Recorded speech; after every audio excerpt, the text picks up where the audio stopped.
चॅनलवरती आपल्या सर्वांचं स्वागत। आपण पाहत आहात बिग टीव्ही मराठी। मी तृप्ती कदम। पाहूया आजच्या ठळक घडामोडी।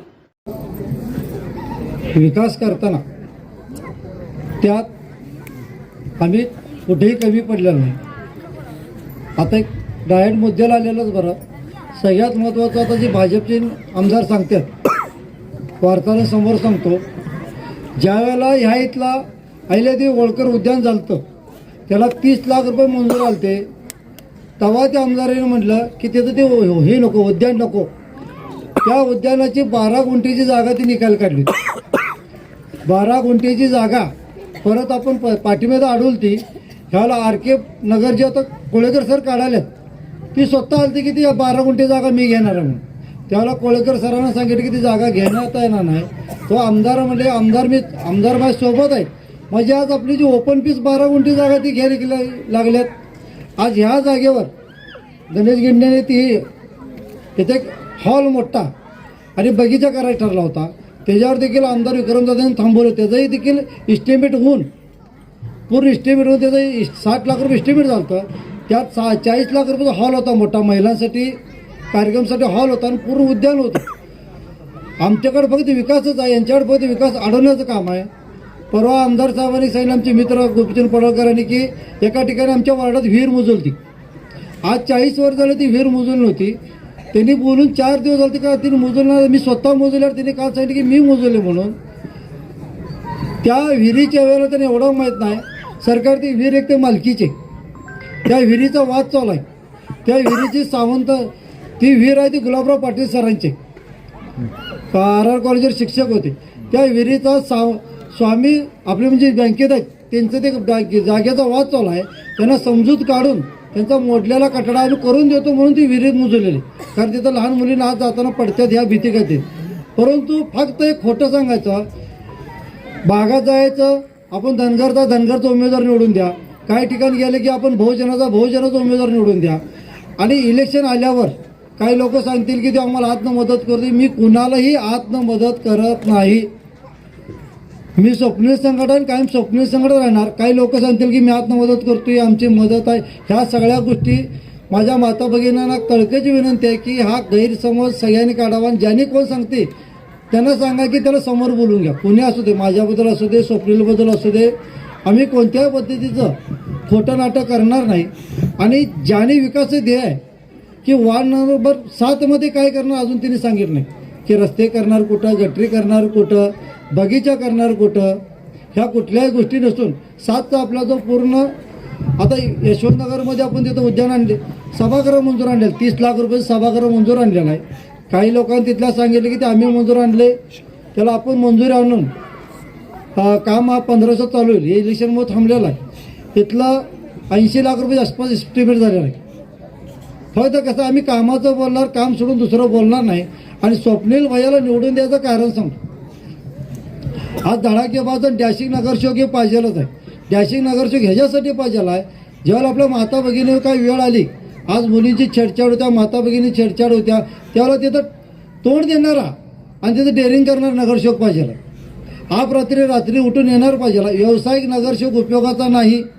आज आमच्या कुठल्याही बहिणीची छेड काढली किंवा माता भगिनी छेड काढली तर त्या जागेवर पुढचा माणूस कोण आहे न बघता अंगावर घेणारा पाहिजेला। म्हणजे जसं एखादं अंगावर आले की घेतलं शिंगावर अशातल्या पद्धतीने पाहिजेला आहे। त्यामुळे स्वप्नील डॅशिंग आहेत आणि त्याच्याबरोबर आम्ही त्याला सगळेजण साथीला आहे। तर आमच्या सगळ्यात महत्त्वाचं की माता भगिनींना संरक्षण देणं गरजेचं आहे। माता भगिनींना संरक्षण दिलं तर विकासापेक्षा संरक्षण महत्त्वाचं आहे। विकास हे कधी बी कुठल्याही पैशावरून करता येतात, विकास काय लई मोठी बाब नाही, कारण माता भगिनींना संरक्षण हा महत्त्वाचा। आज अनेक पोरं त्यांच्या ऑफिसजवळ तुम्ही जर तिकडून जायचं म्हणून तर माता भगिनी जाता येत नाही, अनेक जण पोरं तिथं असतात। त्यामुळे जाताना सगळ्या निघून झाले त्यात, आणि प्रत्येक ठिकाणी त्यांनी काल प्रचार आणले ते बघा, बाहेरची ह्याला आणली त्याला आणि गुन्हेगार आणून कोण प्रचार होत नाही। गुन्हेगार प्रवृत्तीचा उमेदवार चालत नाही। आमच्यावर बी गुन्हे आहेत, त्याचे कशासाठी गुन्हे ती त्यांना बी माहीत आहेत। त्यांच्याजवळ जेवढे गुन्हेगार आहेत 376 मुलींची छेडछाड जी आता आहेत सगळी अशा प्रकारचे गुन्हेगार आहेत। गुन्हा असावा तर सामाजिक कारणासाठी असावा। आमच्यात कोणी एखाद्याने सांगावा की कुठल्या महिलेची किंवा कोणाची छेड काढली, कोण बी 11 मधला एखादा उमेदवार, कोणी एक उमेदवार सांगावा। आज काँग्रेसमधले उमेदवार बघा किंवा ह्याच्यातले बघा भाजपमधले चारित्र्य पडताळ गुन्हेगार असतो ते गुन्हा कशासाठी केला ते बी बघा. आम्ही सांगितलं आमच्यावर बी गुन्हे आहेत, 9 गुन्हे नाहीत असं म्हणणार नाही. तर चारित्र्य महत्त्वाचं आहे. आज बापू बिरोबर गुन्हे होते तर त्याचं चारित्र्य स्वच्छ होतं. आम्ही गुन्हेगार आहे, गुन्हा करतो, परंतु आमचं स्वप्नाचं चारित्र्य बघा. आज प्रभाग क्रमांक 1 पासून 11 पोतर काँग्रेसचे नगरसेवक बघा, भाजपचे नगरसेवक बघा किंवा राष्ट्रवादीचे नगरसेवक बघा. ज्याचं चारित्र्य स्वच्छ असेल तर मतदान करा. ज्याचं चारित्र्य स्वच्छ नाही, जो आपल्या अडीअडचणी लिहू शकत नाही, अशा उमेदवाराला आपण मतदान करू नका. आणि स्वप्नीला मतदान करा. तुमच्या अहोरात्री आम्ही देखील आहे. आपल्या माता भगिनींच्या संरक्षणासाठी रात्रदिवस कधीही बोला आम्ही हजर आहे. विकास हा केला जाईल, विकासापेक्षा संरक्षण महत्त्वाचं आहे. त्यामुळं घड्याळ्या चिन्हावर स्वप्नील भैया, अर्चनाताई आणि आमचे नेते सुरेश्वरजी शिंदे सरकार यांना घड्याळ्या चिन्हावर बहुमोलाचं मतदान करून आपल्या सगळ्या माता भगिनींनी जरी मतदान केलं तर सरकार माझ्या अंदाजे सरकार 30,000 मतदान आहे, 24,000 मतदान, 12,000च्या वर जायला आपल्याला काय अडचण नाही. 12,000च्या वर जायला सरकार काय अडचण नाही. त्यामुळे सरकार आपण सगळ्यांना ओळखत आहे. घड्याळ्या चिन्हावर सगळ्यांनी बहुमोलाचं 3 उमेदवारांनी तिन्ही घड्याळ ठिकाणी बटन दाबून बहुमतानं विजय करावा. एवढंच मी बोलू थांबतो. जय हिंद, जय महाराष्ट्र. सर्वांचं आमच्या पॅनलच्या वतीने मी जोरदार अभिनंदन करतो आणि तुम्हा सर्वांचं मनपूर्वक आभार मानतो. हे याविषयी सरकार आपण गेले 15 दिवस झाले जतचा दौरा करत आहात. या 4 दिवसांमध्ये आपल्याला पाहायला मिळालं तुमच्या मागे म्हणजे तुमच्या पाठीशी जर का कोणती शक्ती असेल तर जत मधली नारी शक्ती आहे. या ज्या आमच्या भगिनी बसलेल्या आहेत, या भगिनी तुमच्या जे प्रचार करत आहेत मोठ्या प्रमाणात करत आहेत. तुम्हा सर्वांना सांगताना मला अभिमान वाटतो. माता भगिनींनो, तुम्ही ज्या पद्धतीने मोठ्या प्रमाणात इथे जमलेला आहात, असंच वार्ड क्रमांक 1 मध्ये 1 नाही 2 नाही तब्बल 1000 भगिनी आमच्या रोज प्रचाराला उतरतात. रोज 1000 भगिनी प्रचाराला उतरतात. त्याचबरोबर प्रभाग क्रमांक 4 मध्ये अतुलजींच्या अध्यक्षतेखाली, अतुलजींच्या मार्गदर्शनाखाली तिथं 1 घड्याळ 2 हत्ती, तिथं चिन्ह आपलं 1 घड्याळ 2 हत्ती, विरोधकांना देऊ बत्ती. अशा पद्धतीने तिथे देखील साधारणपणे 700-800 महिला रोज प्रचाराला आहेत. तसेच 10 नंबरचा प्रभाग असेल, त्याच पद्धतीने 7 नंबरचा प्रभाग असेल, म्हणजे 1 नंबर पासून ते 11 नंबरच्या प्रभागामध्ये नारी शक्ती जी आहे, जी खऱ्या अर्थानं जगचे जे काही कुटुंब प्रमुख आहेत आदरणीय सुरेशराव शिंदे सरकार यांचे प्रेरणास्थान आहे. तुम्ही सर्वजण ही जी काही येऊ करणारी निवडणूक आहे ती हातात घेतलेली आहात. याचं कारण काय आहे? याचं कारण मी ओळखलेलं आहे. याचं कारण तुम्हालाही माहित आहे. याचं कारण असं आहे, आज आपण बघतोय आमच्या अनेक माता भगिनी बाजारात जातात. बाजारात गेल्यानंतर तिन्ही बाईंनी सांगितलं त्या सुरक्षित नाही आहेत. चोरीमारी होणे, पाकिट मारणे, मोबाईल चोरीला जाणे किंवा अनेक घटना अशा घडतात. किंवा क्षमस्व, मी माफी मागून तुमच्याशी बोलतोय, हे आपल्या बरोबर घडतंय, हे कुठेतरी थांबलं पाहिजे. माझं बरोबर आहे का? आणि हे थांबवायचं असेल सरकारांसारखा दुसरा झुंजार नेता नाहीये, धडाकेबाज नेता दुसरा कोणी नाहीये. त्यासाठी तुम्ही माता भगिनी इथं मोठ्या प्रमाणात उपस्थित आहात. म्हणजे या जत शहराचा जर का चेहरा मोहरा बदलायचा असेल, या जत शहरामधल्या माझ्या माता भगिनी सुरक्षित राहायच्या असतील, या माता भगिनींचं सबलीकरण करायचं असेल, सक्षमीकरण करायचं असेल, केवळ आणि केवळ सरकारांच्या हातामध्ये नगराध्यक्षपद आपल्याला द्यायचं आहे. बरोबर आहे का? माझ्या माता भगिनीला जोरदार सांगा, बरोबर आहे का? बरोबर आहे. त्याचबरोबर आदरणीय सरकार, तुमच्या परवानगीने मी 2 शब्द बोलतो. तुम्ही नगराध्यक्ष पदावर बसलात. पहिल्यांदा जतमधल्या जेवढ्या काही जिल्हा परिषदेच्या शाळा आहेत त्या शाळा कशा पद्धतीनं नगरपालिकेशी जोडता येतील बघा. कारण असं म्हणलं जातं सरकार त्या 4 भिंतीमध्ये, शाळेच्या 4 भिंतीमध्ये उद्याचा भारत घडत आहे. शाळेच्या 4 भिंतीमध्ये उद्याचा भारत घडत आहे. मगाशी साहेबांनी सांगितलं आणि तिन्ही सांगितलं की समाज मंदिर करायला किंवा मंदिरांकडे वेळ द्यायला लक्ष आहे त्यांच्याकडे. मला त्याविषयी बोलायचं नाही आहे. पण आमचे जे बाल विद्यार्थी बंधू भगिनी असतील त्यांना चांगलं शिकवायचं असेल तर आमच्या ह्या ज्या शाळा आहेत या शाळांना संरक्षण देणं गरजेचं आहे. त्या शाळांना टिकवणं गरजेचं आहे. त्यासाठी सरकार शाळांच्या भोवती कंपाऊंड बांधणं गरजेचं आहे. आणि शाळांमध्ये प्रत्येक शाळेमध्ये सीसीटीव्ही कॅमेरा पाहिजे म्हणजे पाहिजे. त्याच्यामुळे काय होईल, जे काही आता गुन्हे घडत आहे त्याला आळा नसेल. त्याचबरोबर सरकार तुम्हाला मी अनेक वेळा विनंती केलेलं आहे, या आमच्या भगिनींच्या माध्यमातून तुम्हाला मी विनंती करू इच्छितो ती अशी की आमच्या भगिनींना ज्या ज्या अडचणी येतील त्या अडचणींना त्या पद्धतीने तोडगा निर्माण करावा. मगाशी मी तुम्हाला सांगितलं की विद्यार्थी जे काय RR कॉलेज असेल, SRM असेल, KM हायस्कूल असेल, जेट हायस्कूल असेल, माझी विद्यार्थी भगिनी ही शाळेला जाते पण शाळेतून घरी येऊसपर्यंत माझ्या माता भगिनींमध्ये पालकांमध्ये एक वेगळ्याच पद्धतीची धकधक असते. माझी मुलगी सुरक्षित घरी येते की नाही, येते की नाही, या माझ्या विद्यार्थी भगिनीला संरक्षण देत असताना 8वी 9वी 10वी किंवा 5वीच्या वर्गापासून कराटेच्या क्लासेसचं त्यांना नियोजन करून देता येते का बघावं. त्याचबरोबर भारतीय खेळ जो आहे लाठीकाठी या मुलींना पण शिकवूयात, जेणेकरून आपल्या या मुली असतील, आमच्या या विद्यार्थिनी असतील, ह्या सक्षम बनतील. आणि मी अपेक्षा करतो की आशा वाटते तुम्ही 100% ते कराल. आणि अतिशय महत्वाचं आहे, तुम्हा सर्वांना सांगताना मला अभिमान म्हणता येणार नाहीये, मन घरवरून येतं. तुम्ही एवढ्या मोठ्या संख्येने जे आलेले आहात हे केवळ आणि केवळ आमच्या काकींवर प्रेम करताय, तुमच्या सर्वांच्या लाडक्या मैत्रीण म्हणूया, तुमच्या सर्वांच्या लाडक्या मार्गदर्शिका ज्या आज आपल्या बरोबर नाही आहेत.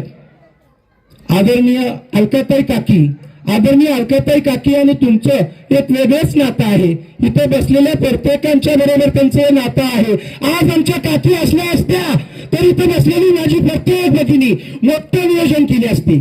बरोबर आहे माझं बरोबर आहे का? तेवढं नातं तुमच्या बरोबर आहे. आमच्या सरकारांच्या पाठीशी, आदरणीय भैयांच्या पाठीशी पॉवर हाऊस म्हणून आमच्या काकी काम करत होत्या. पण मला अभिमान आहे, काकी आज शरीरानं किंवा देहानं आपल्या बरोबर नाहीये, पण काकी या त्यांच्या कार्यानं, त्यांच्या स्नेहानं, त्यांच्या प्रेमानं, त्यांच्या उदारमतवादानं आपल्या बरोबर आहेत. आणि तुम्हा सर्वांमध्ये माझ्या माता भगिनींमुळे मला माझी काकी दिसते. काकींसाठी मी तुम्हाला बोलू इच्छितो.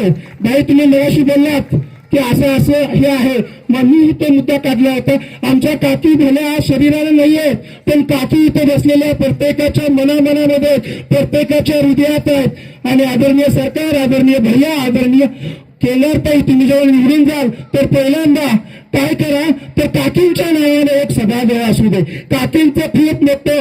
काकींची खूप मोठी इच्छा होती की महिलांसाठी एक व्यासपीठ असावं आणि मला ते भाग्य लाभलं की त्यांच्याशी त्या बाबतीत चर्चा करायला मिळाली. आणि इथे बसलेल्या प्रत्येक भगिनीला मी अभिमानानं सांगतो, गर्वानं सांगतो, पहिल्यांदा ते सभागृह आपण काकींच्या नावावर करूया. तुमचं काय मत आहे याविषयी? तुमचं काय मत आहे? माझ्याशी सहमत आहात तर अजून 1-2 मिनिटं मी तुमचा घेतो आणि मी थांबतो. सांगत चालेल. पुन्हा एकदा तुम्हाला सर्वांना सांगू इच्छितोय तर घड्याळ्या चिन्हावर आपण सर्वांनी प्रचंडपणाने मतदानाचा आशीर्वाद देऊया आणि घड्याळाच्या पुढचे बटन दाबूया. आणि आदरणीय सरकार, आदरणीय स्वप्नील भैया आणि बाजी अण्णा यांच्या मिसेस केंदारताई यांना मोठ्या मताने निवडून देऊया. धन्यवाद. या तालुक्याचे माजी आमदार आदरणीय जगताप साहेब, बसपचे अतुल कांबळे साहेब, शिवसेना उभाटाचे आमचे बंटी दुधाळ साहेब, तमानगौडा रवी साहेब, या सर्वांनी आम्ही मिळून एक अतिशय चांगलं उच्च शिक्षित असं हे पॅनल आपण या शहरामध्ये दिलेलं आहे. आणि आजच्या या बैठकीला या उभाटा शिवसेनेचे तालुक्याचे अध्यक्ष आमचे मित्र बंटी दुधाळ साहेब, आमच्या भगिनी आदरणीय विमलताई कोळीताई, त्याचबरोबर या वार्डमधून उभारलेल्या केंगारताई, त्याचबरोबर आमचे सहकारी मित्र बाजांना केंगार साहेब. आमच्या घरात 1 वर्ष 1.25 वर्षापूर्वी जी घटना घडली, आमची सुविधा पत्नीचं अटॅकनं निधन झालं, त्यामुळं माझी काय मानसिक मनस्थिती नव्हती की मी इलेक्शनला उभा राहावं, इलेक्शन जिंकावं. आता राजकारणापासून बाजूला थांबायचं.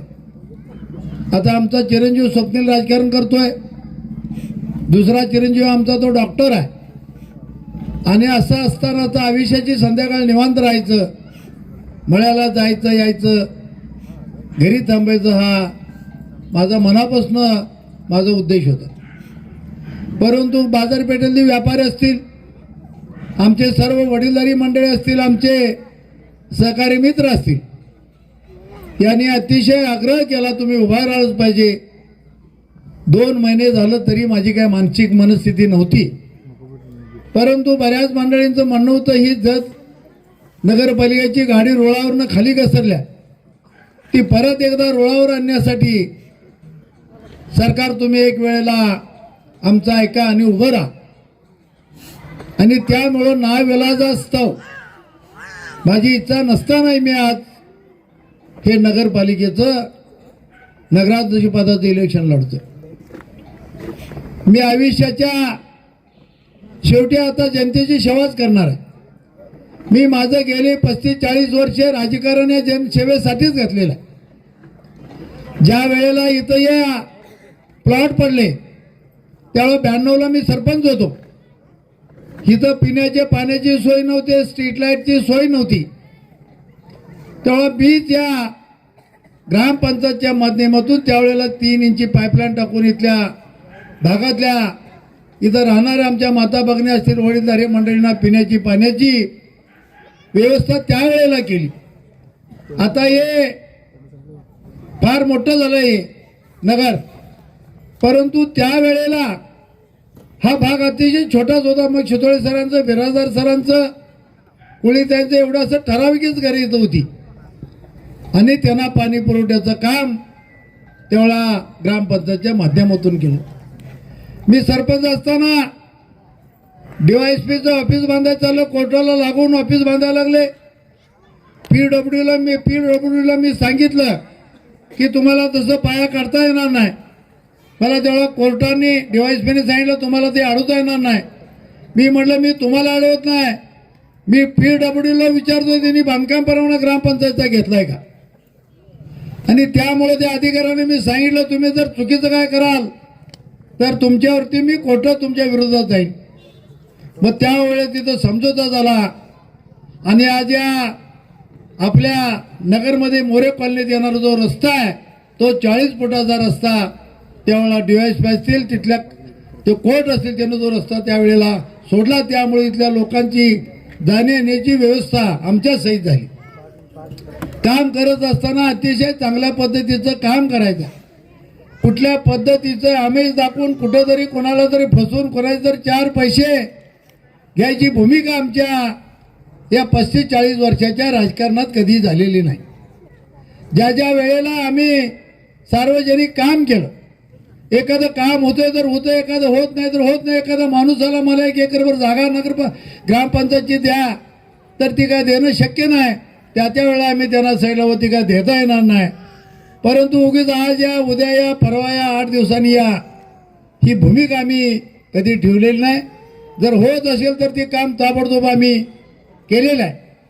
या भागाचा जो विकास थांबलेला आहे तो निश्चितपणानं आपण या नगरपालिकेच्या माध्यमातून निश्चितपणानं मग रस्त्याचा असेल, गटारीचा असेल, हे प्रश्न आपण निश्चितपणानं सोडवायचे.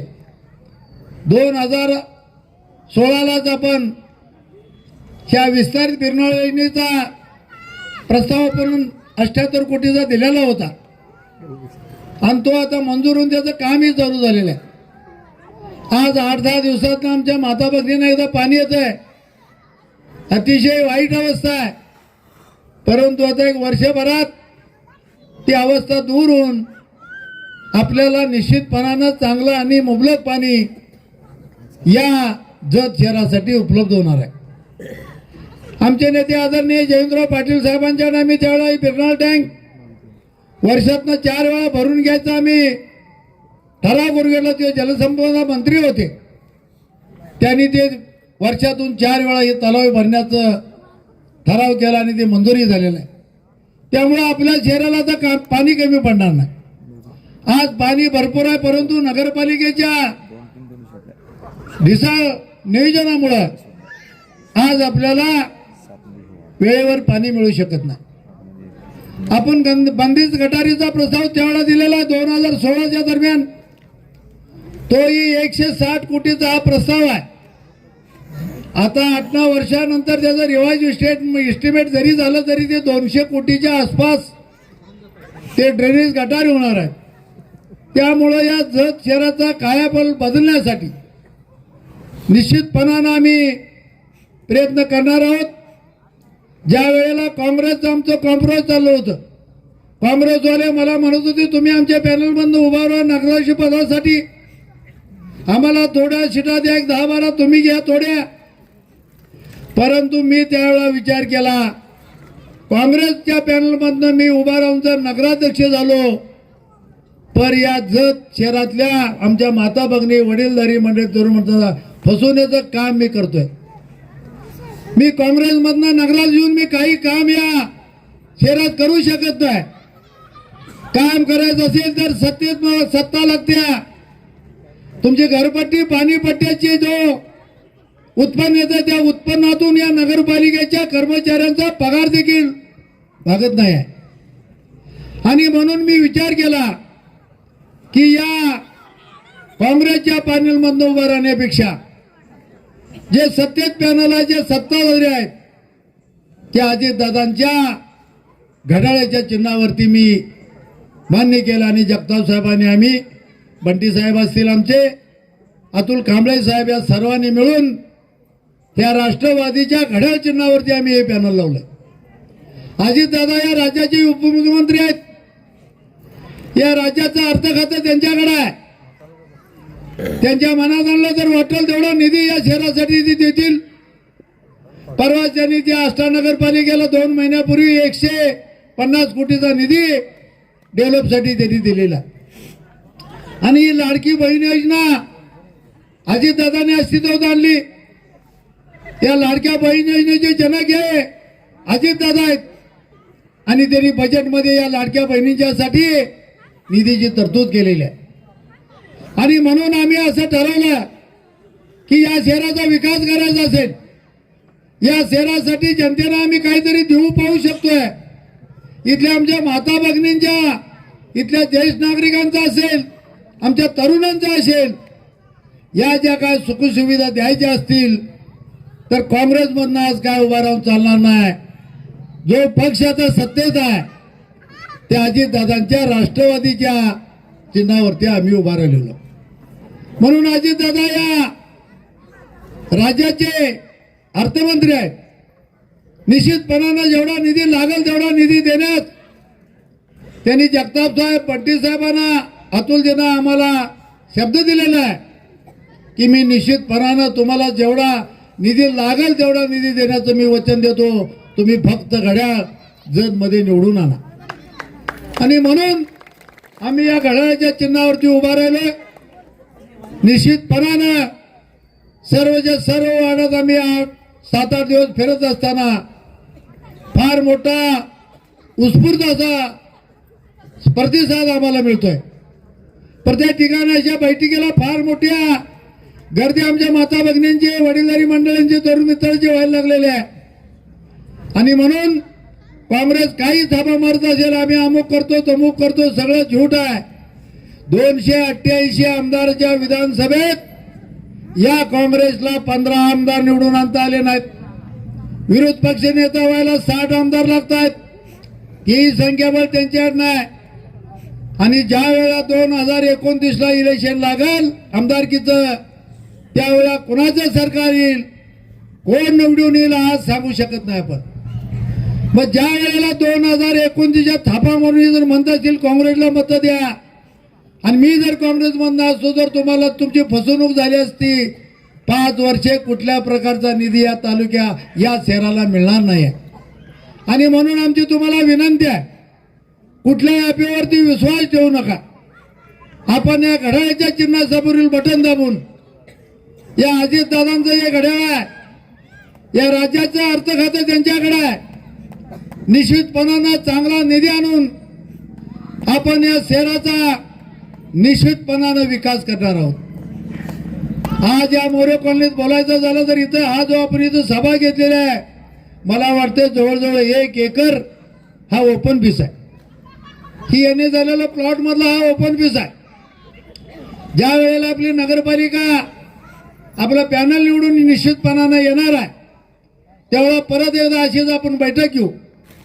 इथले जे प्रमुख मंडळी असतील मग बिस्ले सर असतील, बिराज सर असतील, सुतोळे सर असतील, बाकीचे ताई असतील, विमलताई असतील, तुम्ही सर्व आमच्या माता भगिनी असतील, वडीलधारी मंडळी असतील, सर्वांना एकत्र बसून ह्या 1 एकर जागेमध्ये काय करायचं, इथं गार्डन करायचं का सभागृह करायचं, ही तुम्ही सर्व मंडळीने जो निर्णय घ्याल त्या पद्धतीने पुढची दिशा आपण निश्चितपणानं ठरवू आणि त्या पद्धतीचं काम आपण करू. मी नगराध्यक्ष झाल्यानंतर प्रत्येक वार्डात 8-10 दिवसाला बैठक घेणार आहे. तिथल्या काही अडीअडचणी समजून घेणार आहेत. तुम्ही एक 8-10 अडचणी सांगितल्या तर निश्चितपणानं त्यातल्या महत्वाच्या अडचणी, गरजेच्या अडचणी कुठल्या आहेत त्या 4-5 अडचणी आपण ज्या वेळेला परत 2 महिन्यांत तुमच्याकडे बैठकीला येऊ त्यावेळेला ते पूर्ण झालेले असतील. आज आमदारांना या तालुक्यात 5 कोटी वर्षाला तालुक्यासाठी निधी आहे. खासदारांना या जिल्ह्यामध्ये 30-35 कोटीचा निधी आहे शासनाचा. परंतु या नगरपालिकेचं हेड एवढं मोठं आहे, इथं 1000-2000 कोटी आपण आणू शकतो आणि त्या आज तिजोरीची चावी अजितदादांच्या ताब्यात आहे. आणि म्हणून तुम्हाला आमची विनंती आहे. भाजपच्या बाबतीत जगताप साहेब बोललेत, तमणगडवर रवी साहेब बोललेत, दुधाळ साहेब बोललेत. मी त्या बाबतीत काय बोलणार नाही. मी टीका टिप्पणी कुणावरती करणार नाही.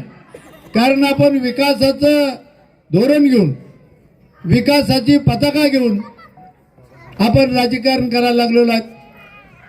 आज राजकारण करत असताना ही माझं नगरपालिकेचं शेवटचं इलेक्शन आहे. यापुढं मी नगरपालिकेला कुठेही कधी उभा राहणार नाही. मी 1992ला सरपंच होतो.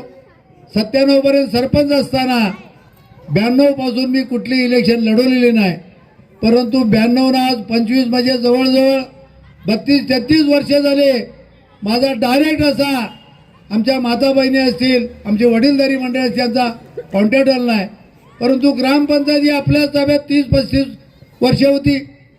पहिली नगरपालिका अशीच्या काँग्रेसच्या हट्टाच्या भूमिकेमुळं पहिली या महाराष्ट्राचं जिवंत उदाहरण आहे की विद्युत चिन्हाचंही इलेक्शन लढलं गेलं. ग्रामपंचायतला पक्षाचं चिन्ह नसतंय, परंतु नगरपालिकेला पक्षाच्या चिन्हावरती अधिकृत चिन्ह असतंय. आणि त्यावेळेला आमचे नेते स्वर्गीय मदनभाऊ पाटील होते. त्यांनी मला सांगितलं सभापती चिन्ह नाही दिलं तरी चालतंय का. आम्ही चालतंय म्हणून सांगितलं. त्यावेळेला आम्ही काँग्रेसमध्येच होतो. मग काँग्रेसचं एक पॅनल झालं, आमचं पॅनल झालं. त्यावेळेला 20 पैकी 10-12 सीटा आपण निवडून आणल्या आणि अतिशय चांगल्या पद्धतीचा कारभार या शहरामध्ये आपण 2017 पर्यंत केला. 2017ला परत नगरपालिकेचे इलेक्शन लागलं. आम्ही घड्याळ चिन्हावरती उभा राहिलो, काँग्रेसवाले काँग्रेसच्या चिन्हावरती उभा राहिली. आपली महिला सीट होती त्यावेळेला ओबीसी महिला सीट आपल्या 300-400 मतानं पडली. काँग्रेसच्या 6 सीटा आल्या, आपल्याही राष्ट्रवादीच्या 6 सीटा आल्या. आमचं घड्याळ चिन्ह तेवढं नवीन होतं आणि त्यावेळेला भाजपच्या जगताप साहेबांच्या 6-7 सीटा आल्या. आणि त्रिशंकू नगरपालिका झाल्यामुळं 3 पार्टीचं ही नगरपालिकेमध्ये सरकार आलं आणि ते एक जण जर करायचं म्हटलं तर दुसरा त्याला विरोध करायचा, दुसऱ्याचा जुळवून घेतलं तर तिसरा विरोध करायचा. आणि म्हणून या शहराचा 5-7 वर्षाचा हा जो विकास थांबलेला आहे तो निश्चितपणानं आपण तो बॅकलॉग भरून काढणार आहे. त्यावेळेला मग तिमुळेडके असतील त्या बोर्डात, स्वप्नील असेल, अप्पाजी पवार असतील, उपनगराज होते. त्यांनी अतिशय चांगल्या पद्धतीचं काम या शहरात केलं. तिमूच्या वार्डात तुम्ही 9 वार्डात जाऊन बघा, अतिशय चांगलं काम त्यांनीही केलेलं आहे. स्वप्नीलने या भागात काम केलेलं आहे. आणि म्हणून आता आमची आपल्याला विनंती आहे की कुठल्याही भूल थापाला बळी न पडता एक मुखी घड्याळाचं सरकार तिथे येऊ दे, एक मुखी घड्याळाच्या चिन्हावरचं पॅनल या नगरपालिकेत येऊ दे. निश्चितपणानं आम्ही या तुमच्या माता भगिनींचा, आमच्या ज्या माता भगिनींचा प्रश्न असेल, वडीलधारी मंडळींचा प्रश्न असेल, तरुणांचा प्रश्न असेल, तो निश्चितपणानं सोडवण्याचं काम मी करतो. ही वचन अभिवचन मी तुम्हाला देतो. आणि मी तुम्हाला एवढंही सांगतो की मी कुठल्या गुंडगिरीला किंवा याला भी करणारा मी नाही आहे. आज जर शहरात काय चाललंय, आज गुंडगिरी एवढी वाढलेली आहे. आमच्या माता भगिनी सुरक्षित आहेत, शाळेला जाणाऱ्या, हायस्कूलला, कॉलेजला आमच्या भगिनी सुरक्षित नाही आहेत. ही अशी लाचारीची फौज आज या शहरामध्ये निर्माण झालेली आहे आणि ती बुडून काढायचं काम निश्चितपणानं आम्ही करणार आहोत. आज व्यापार पेठेत 2-5% धंदा व्यापारी करतायत आणि आज अमक्याचा वाढदिवस आहे, तमक्याचा वाढदिवस आहे, यात्रा आहे, जत्रा आहे आणि आता फक्त एकच राहिलंय की कुणाचं तरी लग्न आहे आमच्या कार्यकर्त्याचं, त्याला तेवढी वर्गणी द्या म्हणायचं थांबलेलं आहे. आणि ते थांबवायसाठी तुम्ही आमच्या पाठीशी उभं राहा. तुम्ही कुठल्या बाजारपेठेतल्या व्यापाऱ्यांनी विचारा, मी गेल्या 35 वर्षात कधी वर्गणी मागितली नाही, कधी मी वर्गणी द्या म्हणून कुणालाही फोन केलेला नाही आणि मी ते करणारही नाही. शिवाजी महाराजांची जयंती साजरी करत होतो आम्ही. मी 92ला सरपंच झालो, त्यावेळेला आम्ही व्यापाऱ्याकडे वर्गणी गोळा करायची. मग व्यापाऱ्यांना 10,000 द्या, 20,000 द्या, 25,000 द्या मागणी करायचे. आज कुठल्याही व्यापाऱ्यांची परिस्थिती अशी नव्हती, त्यावेळेलाही नव्हती, कारण मी मार्केट कमिटीचा सदस्य असल्यामुळं व्यापाऱ्यांची काय परिस्थिती ही मला माहीत होती. आणि त्यामुळं वादावादी आणि ओळख टाकलेली पैसे घेऊन पैसे खर्चून मोकळे व्हायचे. मग कोण म्हणणार मी त्या टिपऱ्या आणतो मुंबईसनं, कोण म्हणणार मी अकलूजनं ते हलगेवाले आणतो. अरे पैसे कोणाचे आणणार कोण? आम्ही दुसऱ्या वेळेला ठरवून टाकलं ग्रामपंचायतच्या वतीनं की जो ग्रामपंचायतचा पदसिद्ध सरपंच आहे तो त्या शिवाजी महाराजांच्या जयंतीचा पदसिद्ध अध्यक्ष असतो. आम्ही ठरवलं शिवाजी महाराजांच्या तिथं मंडप मारायचा, अभिषेक करायचं, कीर्तनाचा एखादा कार्यक्रम 1 तास 2 तासाचा घ्यायचा आणि ग्रामपंचायतच्या वतीनं तो खर्च करायचा. कुठल्याही पद्धतीचा डामडौल न करता कुणालाही वर्गणी मागायची नाही. ही गेली 93 पासून ही प्रथा बंद केली. आज आमच्यात कपाट होते. आज तुम्ही त्या संभाजी चौकापासून पार ग्रामपंचायतच्या इमारती नगरपालिकेच्या बघितला, रस्त्यावरती छोटे छोटे कपाट घातले. तिथं एक कटडा होता आणि तो कटडा पाडून लोकांनी तिथं कपाटं घातली. रोज रोटीचा ज्याला प्रश्न आहे ती मी सरपंच असताना ते मला म्हणले सरकार असं आहे, आम्ही तिथं घालू का कपाट? घाल. मी जर एखाद्याला म्हटलं तर 2 तू घेईन 1 जागा मला दे, माझे 25 जागा तिथं झाल्या असत्या. पण मी कुठल्या नातेवाईकाला देखील तिथं जागा दिलेली नाही. माझी एकही जागा तिथं आज नाही. आणि कुणी चहा दिला नाही, कुणी पान खायला दिलं नाही, कोणती चप्पल दिलं नाही म्हणायचं आणि त्याचा लिलाव मागायचे 10,000-20,000 हजारला. मी सरपंच झाल्यानंतर ही प्रथा मोडून काढली. सांगलीतला कोणतरी माणूस यायचा, या कपाटवाल्याकडून 500 दे, 200 दे, 1000 दे असे पैसे घ्यायचा आणि आम्हाला म्हणायचं तुम्ही लिलाव करा. अरे मी म्हणलं गावचा सरपंच मी मालक आहे या ग्रामपंचायत, तू कोण सांगणार? तुझं काय काम? तू इथं कुणाला विचारून आलाय? मी ती लिलावाची प्रथा बंद करून टाकली. लोकांना सांगितलं तुझा धंदा आहे का? हो आमचा धंदा. किती भाडं होतं? 500 होतं. काय वाढवून देतोस का? ठीक आहे, अनेक 100 देतो, दे जा. एखादं म्हटलं सरकार आमचा चालत नाही धंदा, किती होतं तुला? 400, चल 200 रुपये दे. अशा पद्धतीचं काम आम्ही या शहरामध्ये केलेलं आहे.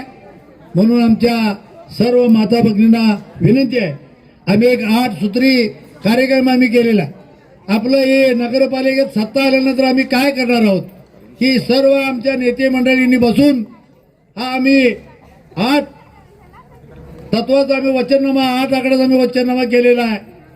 पहिला संपूर्ण शहरात बंदिस्त गटारे आम्ही करणार आहोत. दुसरा स्वच्छ सुंदर व डासमुक्त शहर, घनकचरा निर्मूलन अत्याधुनिक प्रकल्प आम्ही करणार आहोत. तिसरा सामाजिक सलोखा, शांततेला प्राधान्य, भयमुक्त जत, महिला भगिनी शालेय मुलींना तात्काळ संरक्षण. चौथा मुद्दा प्रभाग न्याय, उद्यानाचा विकास, बालोद्यान, जिमची सोय, ज्येष्ठ नागरिकांच्यासाठी विरंगुळा केंद्र आम्ही करणार आहोत. 5वा मुद्दा बाजारपेठ व प्रत्येक ठिकाणी अद्ययावत स्वच्छतागृहे आम्ही करणार आहोत. आज तालुक्यातून काय महिला भगिनी येत आहेत, मग लग्नाचा बस्ता असेल, बाजार असेल, पुरुष मंडळी कुठे स्वच्छतागृहात बाहेर रस्त्यावरती जाऊ शकतात, परंतु महिलांना फार भगिनींना अडचण येत्या. म्हणून आम्ही संपूर्ण बाजारपेठेत प्रत्येक वाटा देखील आम्ही अद्ययावत स्वच्छतागृह आम्ही उभा करणार आहोत. संपूर्ण शहर डासमुक्त, झोपडी मुक्त, बेघर कुटुंबात आम्ही हक्काचे घर देणार आहोत. 7वा मुद्दा महिला सुशिक्षित बेरोजगार युवती युवकांना मोफत व्यवसाय प्रशिक्षण व उद्योग निर्मितीसाठी सहाय्य आम्ही करणार आहोत. आणि 8वा आणि महत्वाचा मुद्दा आहे, जत शहर व वाड्या वस्त्यांना दररोज मुबलक व स्वच्छ पाणी पुरवठा करण्याचा असे आम्ही 8च मुद्दे आम्ही या जाहीरनाम्यात घातलेले आहेत. उगीच 50 मुद्दे घालायचे आणि कुठलाही मुद्दा पूर्ण करायचा नाही. हे 8 मुद्दे घातले ते निश्चितपणाने आम्ही या 5 वर्षाच्या अगोदर पूर्ण करू. या राज्याचे अर्थमंत्री अजितदादा आहेत, त्यांचं हे घड्याळ चिन्ह आहे, त्यामुळं या तालुक्याला कुठल्याही पद्धतीचा निधी कमी पडणार नाही याची ग्वाही मी आपल्या माता भगिनींना, वडीलधारी मंडळी आणि तरुण मित्रांना देतो. आपण घड्याळ या चिन्हासमोरील बटन दाबून या घड्याळ चिन्हाचे सर्वच्या सर्व उमेदवार प्रचंड मतानं विजय करावेत अशा पद्धतीची कळकळीची विनंती करतो. आणि फार वेळ झाल्यामुळे तुमचा काय फार वेळ मी घेणार नाही, आता इथं थांबतो. जय हिंद, जय राष्ट्रवादी.